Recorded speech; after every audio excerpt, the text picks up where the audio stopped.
Now to a controversial treatment for a disorder that affects thousands of Australian children and their families. An American mother has started managing her son's severe autism with medicinal marijuana. It was an act of desperation when young Joey's weight dropped to just 20 kilograms. But since taking marijuana-laced chocolate a couple of times a week, the 12-year-old is thriving.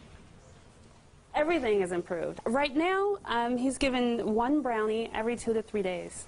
Okay. Whereas the other medications he was taking every single day, twice a day.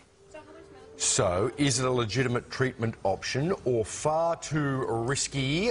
Sunrise medical editor Dr. John Darcy joins me now. Good morning, DJ. Good morning. Now, we've spoken to a specialist in this area who suggested that marijuana could be helpful in treating the high anxiety felt by many sufferers of autism. Would you agree with that part of? No, I definitely agree with that part. The other side of its great benefit is that that little boy was starting to eat, and if you eat marijuana, you get if you use marijuana, people, because I don't, they have the munchies. Munchies, right? Now, so indeed, isn't it interesting that she's chosen to increase his weight by giving him that, and has found that he's much better with his anxiety, etc. Yeah. Can I tell you a story? Yeah, please do.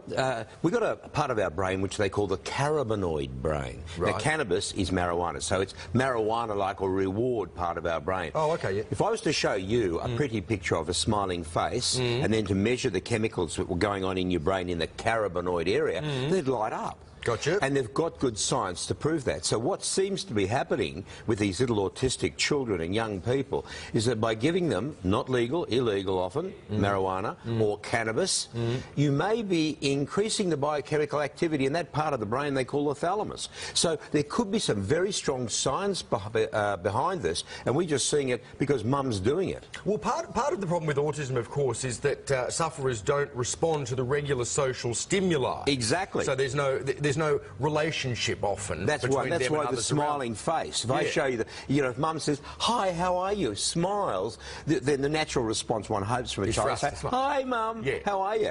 And so by showing the smiling face and seeing this cannabinoid area lighting up, it may be that there's good science behind it. So it may be that the cannabis is heightening the response of that area of the brain. Biochemically.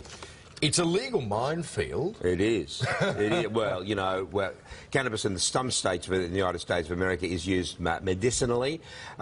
It's not strictly used medicinally here. People do because it's very widely available.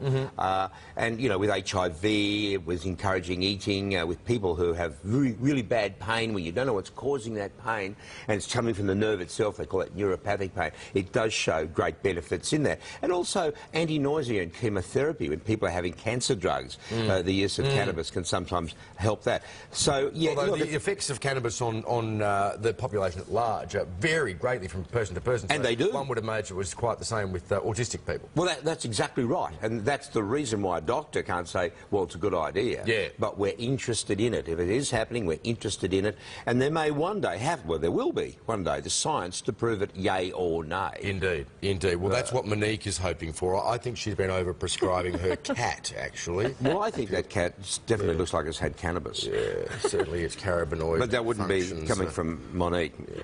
That would be from some other place. All right, Dr. John, thank you very much for that. Cheers. Over to you, Moni. See, teenagers, he'll get up to anything, that cat. I don't know what he's up to, but there's a medical opinion for you. All right, thanks, Andrew. Thanks, Doc John.